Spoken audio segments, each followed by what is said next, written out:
So this is section 7.1 linear equations. I'll work through a couple of different types of problems that you'll be presented with here. Decide whether 12 is a solution of the given equation.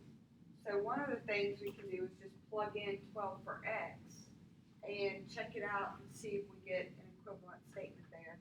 So let's do that. Let's everywhere that there's an x, let's plug in 12. So 12 plus 4, and then 4 times 12. So we're going to substitute 12 in place of x, and then algebraically simplify this. So that would be 3 times 16. 4 times 12 is 48 over here.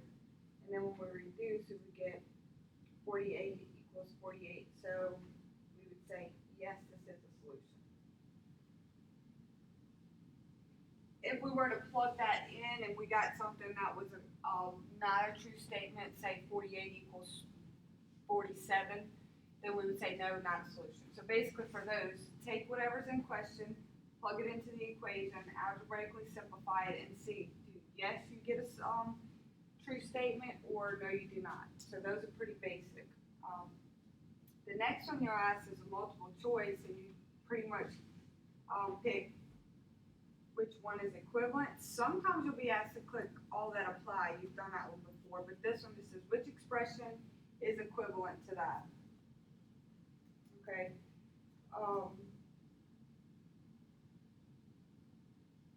So if we were to multiply this out, we would have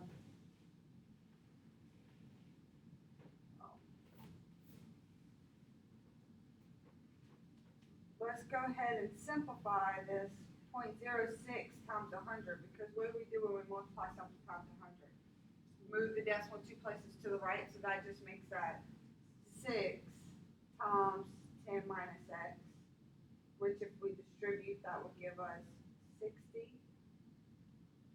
minus 6x. So which one of those is equivalent to that? B. Good. Good. So simplify that, compare, and see which one's equivalent. The next thing we're going to do is we're going to start with some very basic one-step linear equations, and then we're going to just kind of keep moving through these, and we're going to get a little more complicated as we go. Then we'll hit some with some fractions and some decimals, kind of cover a little bit of everything that it's may have been a little while since you've seen these. So we'll start with this first one, 7x plus 8 equals 1. The first thing, your objective is to get x by itself. So if you want to get this term by itself, the first thing you do is if they add 8, you subtract 8 to both sides. Whatever you do to one side, do to the other. So then that goes away, and you'll have 7x equals. Now you use your rules, integer rules here. If you have 1 minus 8, it would be negative 7. Yes, use your rules that we used from the previous lesson. So now we're kind of tying in. And then now you say, well, what did they do to the x? They multiplied by 7, so what will we do to undo that? Divide both sides by 7. Whatever you do to one side, do to the other. So x is equal to 7 divided by 7 is 1, and a negative divided by a positive is a negative.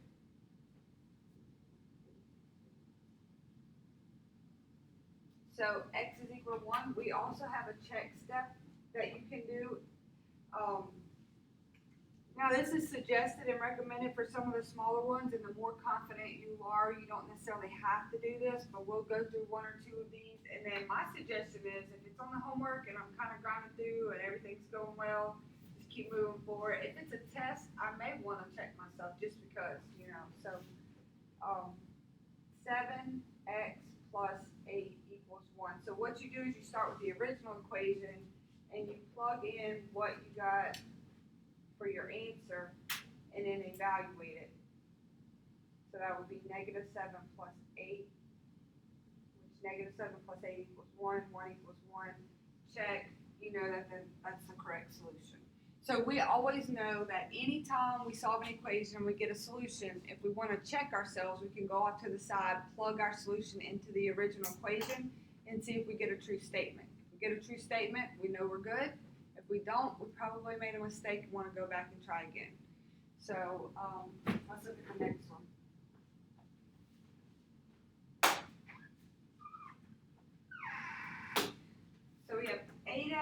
minus x. So this is the term I want to get by itself. So the first thing I want to do is just to isolate that on the left. So if that's a positive 8 here, I want to subtract 8. You want to always do the inverse of it. Whatever you do to one side, do to the other. Now we have the variable term by itself, which that's what we want. On the right-hand side, negative 16 minus 8 is just going to be negative 24. Same signs, add and keep the sign. Now, we say, what did they do to x? They multiply by negative 8, so we do the inverse of that and divide both sides by negative 8. Whatever you do to one side, do to the other, always keeping a balance there. 24 divided by 8 is 3, and a negative divided by a negative is positive. If you remember the last time when we worked with signs, we would do this. Remember, we'd say, if you covered up, because this one's a negative and this one's a negative, then what's left is the positive value.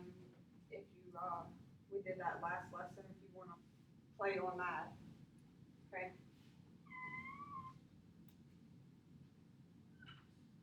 All right.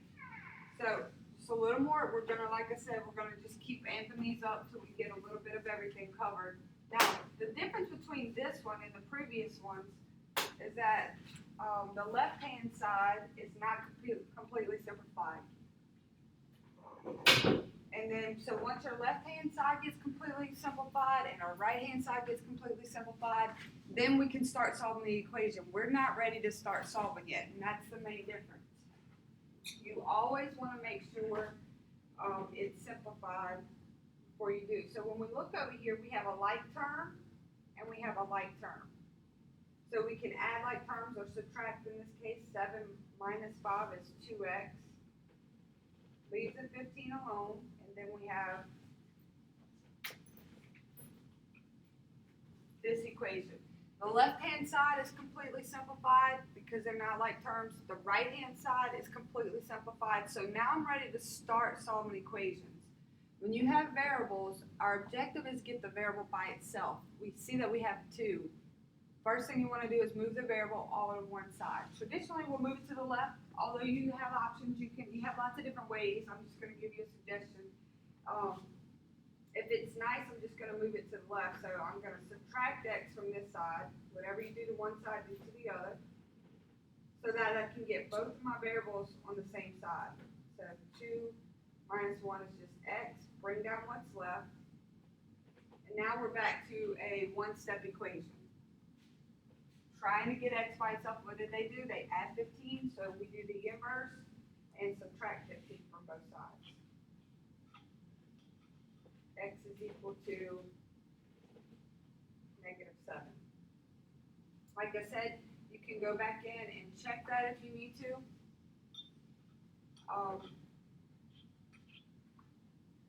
By plugging it back in.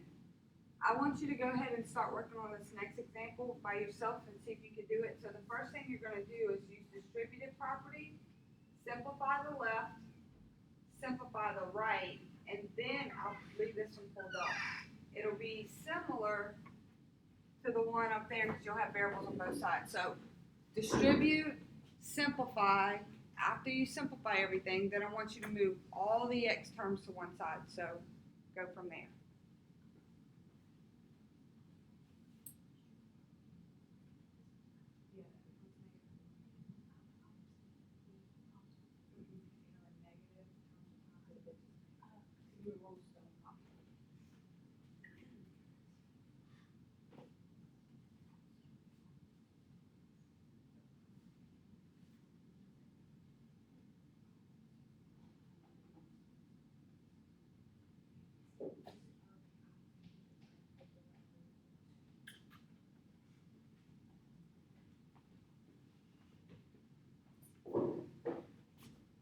Okay, so we have 2x plus 6, negative 4x minus 4. All right, I can see that I have a variable, an x term on each side, so I'm going to move this over by doing the opposite. If you add 4x to one side, then you add it to the other. You can move it over. You can do the inverse. 2 plus 4 is 6x.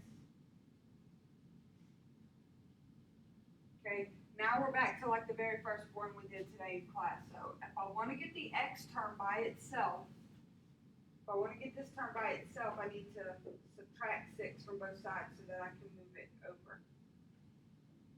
Now I have 6x by itself. That's what I'm hoping for. And then -4 minus 6 is -10. If they multiply by 6, then we divide both sides by 6. Reduce, so this fraction reduces because there's 2 in both of them. So divide by 2, and it'll reduce to -5/3.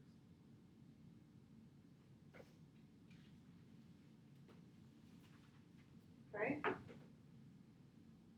Our next one, we have a lot going on. We clearly know that the left-hand side's not simplified. First of all, when you see parentheses, we want to take care of those first and distribute them out. So we're going to distribute parentheses on the left, distribute parentheses on the right, completely simplify my left-hand side by adding like terms. Once we get it completely simplified, then we can start the solving equation steps. But do not try to start anything until you get it completely simplified. So our first step here, bring this down, just leave it alone. 3 times x is 3x minus 12. And then over here we'll have 2 times x. 2 times -3 is -6. Be real careful with your signs. I really advise you only do one step at a time on these. It's easy to make mistakes if you try to do too much at once. Now on my left side, I see that I have like terms here. I'm not moving them from one side to the other, so I'm not doing the inverse of it. I'm literally just simplifying and adding like terms. The left-hand side is as simplified as you can get. My right-hand side was already simplified. Now that everything is simplified, I'm ready to start solving the equation. And solving the equation means isolate and solve for the variable x. So I see x is on both sides. I want to move this one to the other side, or subtract 2x, so that goes away. And now I have 3x minus 12 is equal to -6. Objective is to get the x term by itself. So if I want this by itself, I need to move the 12, get rid of the 12, so I do the inverse and add 12 to both sides. Bring down what's left. And then here we have a positive 12 minus 6, so we'll have a positive 6. And then, once again, if they multiply by 3, then we divide both sides by 3.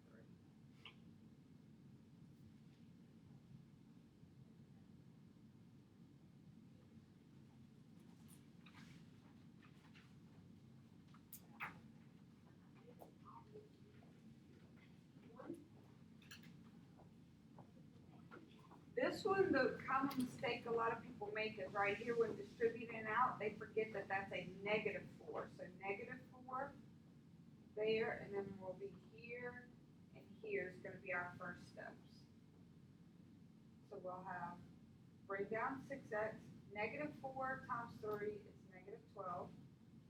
-4 times a -2 is a +8. 5 times x, 5 times -4 is -20, minus 10. Okay. Now, I'm not ready to solve the equation yet because there's things that can be simplified. On the left side, we have this term and this term can be added together because they're like terms. Leave the 12 alone.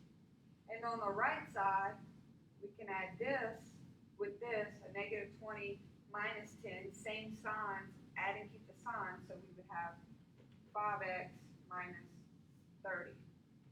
Most important thing in solving equations is you want to get everything completely simplified. Distribute, simplify, add like terms, then start solving equations, and that's when we start moving things from one side of the equal sign to the other. So if I have positive 5x here, I want to move it to the other side or subtract it so that it goes away. Do the opposite of it. Now it's gone. On the left side, we'll just reduce that. So we have 9x minus 12. Careful to keep that negative sign when you bring it down. Be careful with your signs. All right? If we want to get the x term by itself, we need to move the 12 over or add 12, do the inverse. Whatever you do to one side, do the same thing. So that we'll have 9x equals 30 minus 12 is 18, sign of the larger number, so negative 18.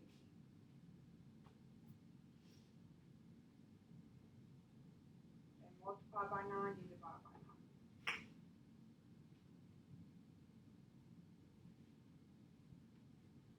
X equals negative 2.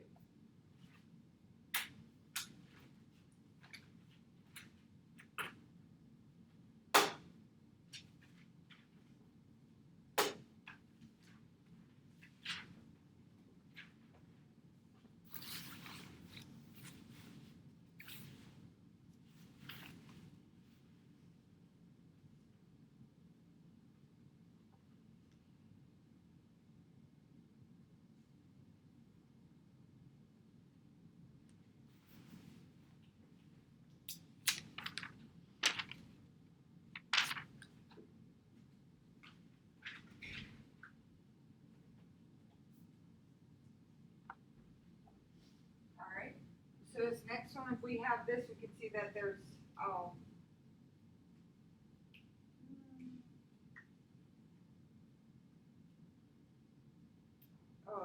4 there. So let's take care of the fraction first, so we can distribute this out. So this is really like 4 over 1. So if you have 4 over 1 for the first term, the 4's will just cancel each other out. So this 4 will cancel with this 4, and we're left with a 3x over 1, which is just 3x.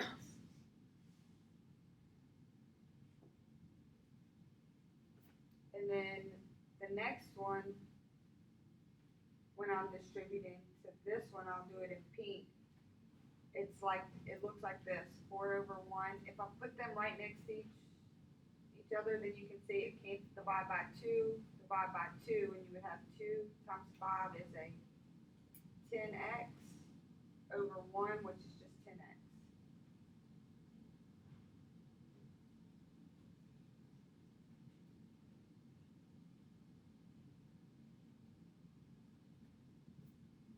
And then 13 times 4 is just 52.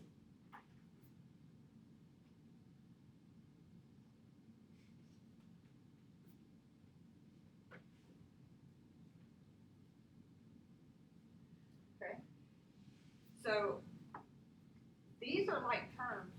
They're both x terms. So before we start solving, we need to add like terms. So we have 13x is equal to 52. Now we solve for the variable. If they multiply by 13, we divide both sides by 13 to get x by itself. And x is equal to 4.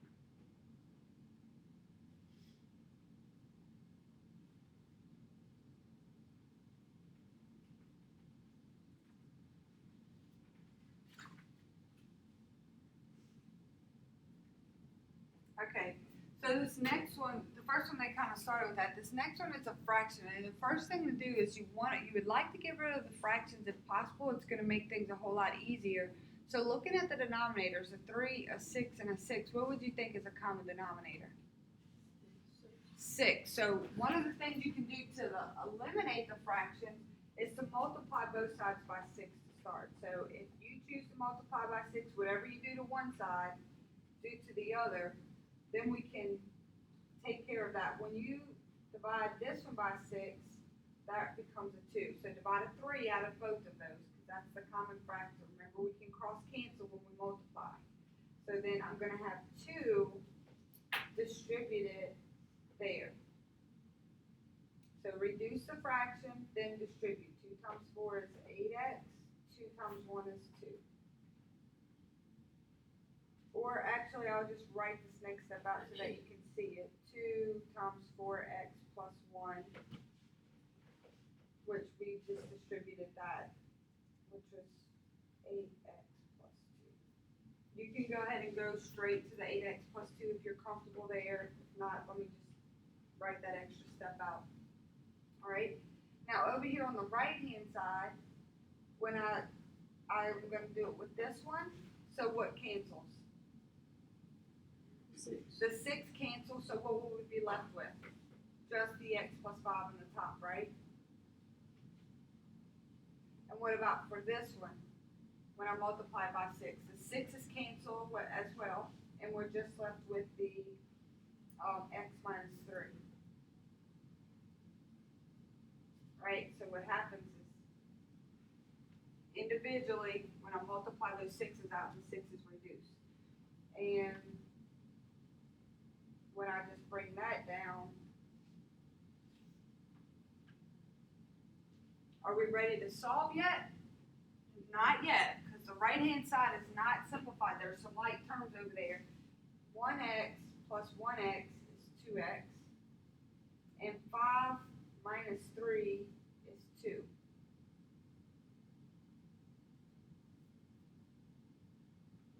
Now left-hand side simplified, right-hand side is simplified. Move the variable to the same side so that we have all the x terms on the same side. So subtract 2x. We'll have 6x plus 2 equals 2. And then we want to get x by itself, so subtract 2 from both sides. We'll have 6x equals 0. Divide both sides by 6, and x is equal to 0. All that work for 0.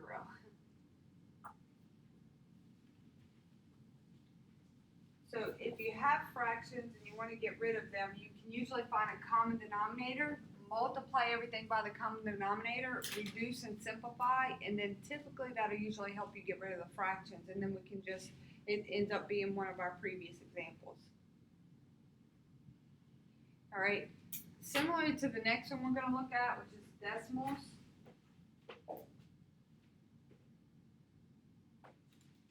And when we multiply by 100, it moves the decimal 2 places to the right. So recall, if you multiply by 100, moves decimal 2 places to the right. And because I see this multiplied by 100 and this right-hand side multiplied by 100, I'm going to move the decimal 2 places to the right. So move it 1, 2, 1, 2, 1, 2. So let's rewrite that. When you multiply that times 100, so that's going to give me 2 times 50 plus 8x is equal to 4 times 50 plus x. Any questions on that? If you multiply a decimal by 100, you move it 2 places to the right.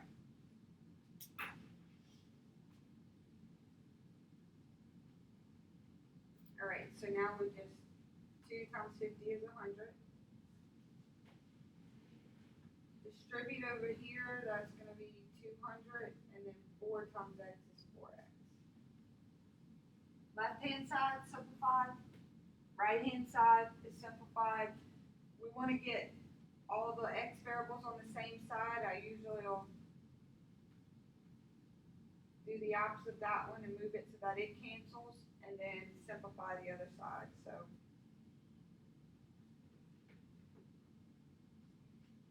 you want to get the x term by itself. So if this is what I'm trying to get by itself on the left, I need to move the 100 over. So if there's 100, we're going to subtract 100. Whatever you do to one side, do to the other. Divide both sides by 4.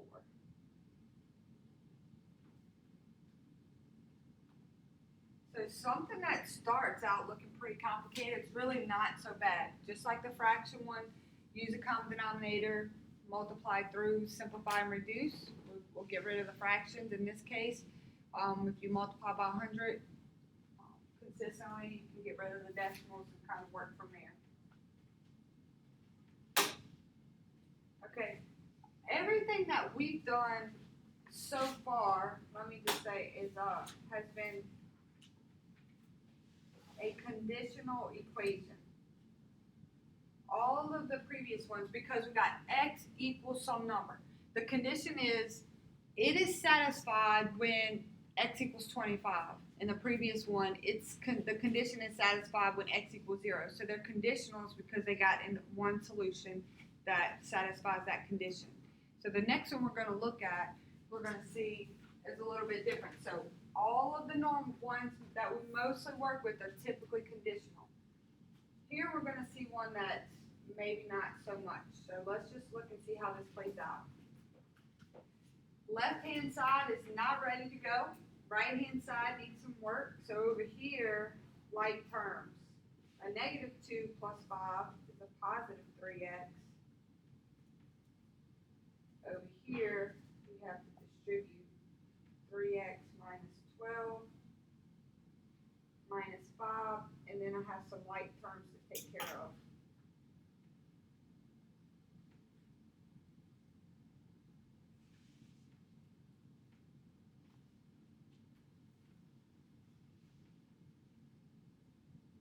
Negative 12 minus 5 is just going to be negative 17. Left simplified, right side simplified. Now we're ready to start solving the equation.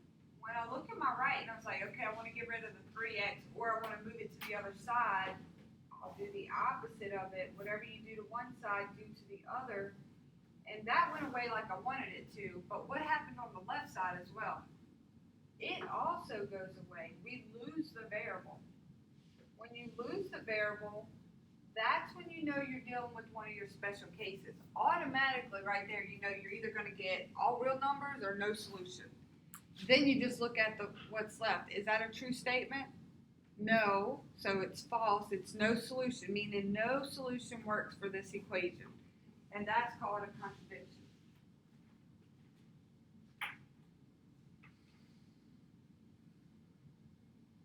Or in this case, sometimes you'll see it as that, which simply just means no solution. Meaning no value that we choose for x will work in this case.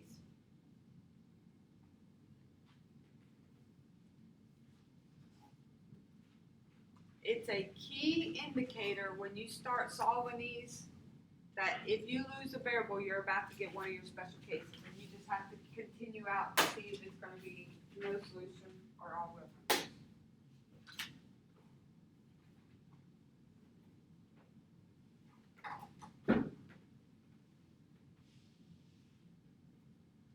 All right, we have a lot going on here. It's pretty long. We got a lot of work to do before we ever start solving the equation. We're going to be real careful and work with our order of operations, and work from our inside out. So in the parentheses, on the left side, I need to distribute this negative first. Let me just do that. Not too many things at one time. So I'm going to have 6, and then I'm going to say negative times 1 is just going to be negative 1, and a negative times the 2x will be a negative 2x.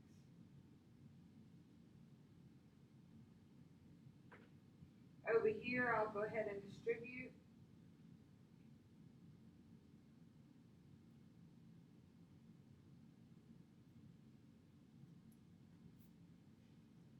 Next thing, on my left side, I want to add some like terms. So we're going to say 6 minus 1 and simplify that. And then over here, I'm going to simplify these two like terms. 6 minus 1 is 5.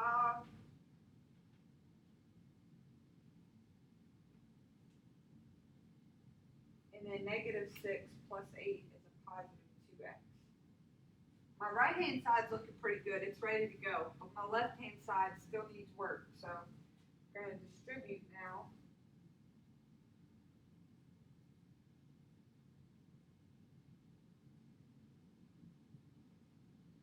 Leave the right-hand side alone until we're ready.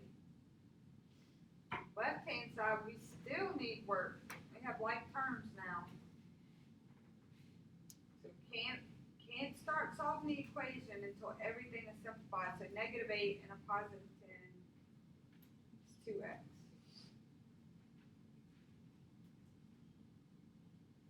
Left-hand side simplified, right-hand side simplified. If you observe at this point that it's exactly the same, you can make that call right there. But let's just say I didn't, and I'm just getting into the process of like grinding out all these equations until I get x equals. Then my next step is, well, let me look on the right. I have x's on both sides, so let me move that 2x over or get rid of it by doing the opposite of it. Whatever I do to one side, do to the other. And that goes away like I want it to, but when I look on my other side and I see that this one also goes away, ding, ding, ding, that's automatic. It's either going to be a contradiction or it's going to be an an identity problem. And we bring down what's left, and this time it's a true statement. So, since that's true, this one's called an identity. The solution is all real numbers, meaning anything we pick, or it can be written like this, all real numbers.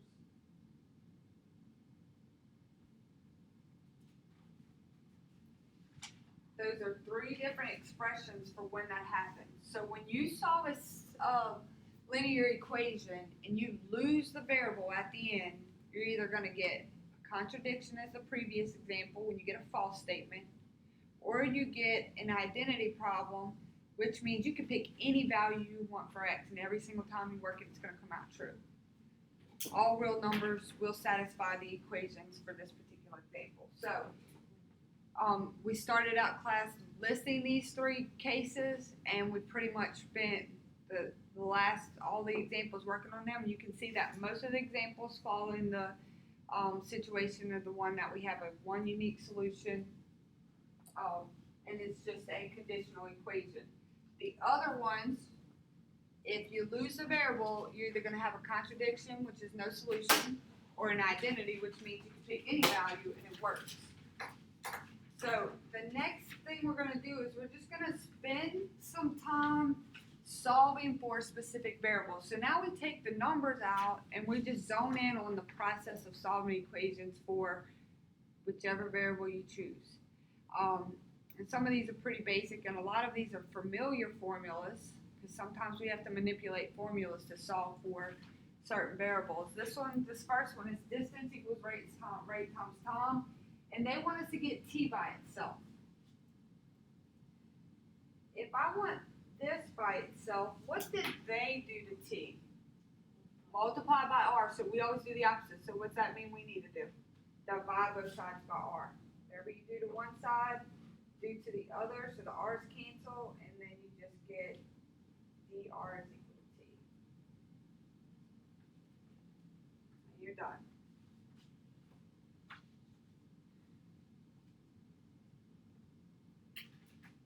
Area equals base times height. They want us to solve for the base. They solve for b. So the first thing I do is I identify what I'm solving for, and I say, what did they do to b? If they multiply by h, I do the inverse of that and divide both sides by h. That's how you determine what to do. So then the h's will cancel and you get a over h is equal to b.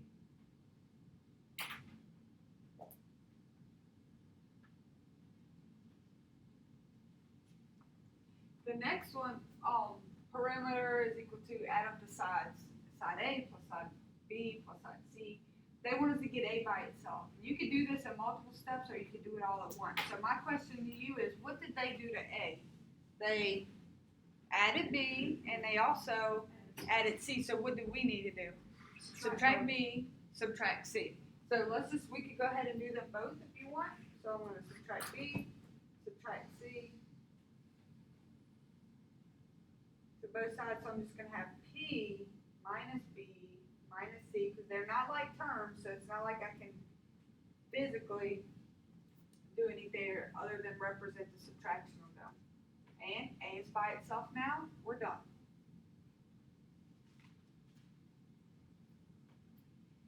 And we have one more.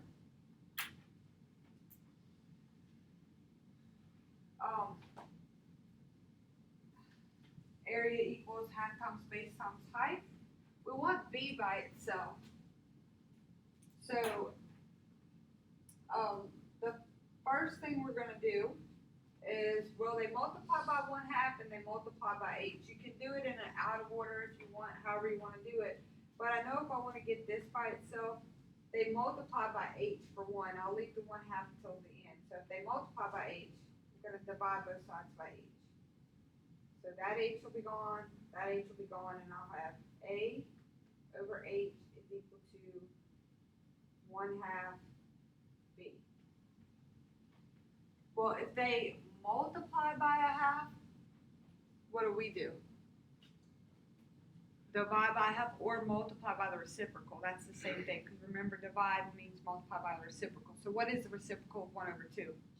2/1 or just 2. So to get b by itself, I'm going to multiply both sides by 2. Or 2/1, the reciprocal, whatever. So then we'll have 2a over h is equal to, and this 2 cancels with that 2, so we'll be left with b. Some people will do that all in one step and multiply by a 2h, and that's fine. However you want to do it. If you want to break it down, if it makes you feel better, just because sometimes fractions make you a little bit nervous. But the idea is always identify the variable you're trying to get by itself, and then your question is, what did they do to that variable? And you do the inverse of it to undo it. Whatever you do to one side, do to the other. And if you stay systematic in that mindset, it doesn't really matter what they throw at you. Just take one step at a time and solve through these. So like I said, the content today wasn't anything that you probably haven't seen before. It may have been a little while just to get some practice in. The terminology of a conditional, a contradiction, or an identity might be a little bit new, but the concept of solving equations should be familiar. So this will be where we stop today for this, and we'll pick up on applications of these the next class period.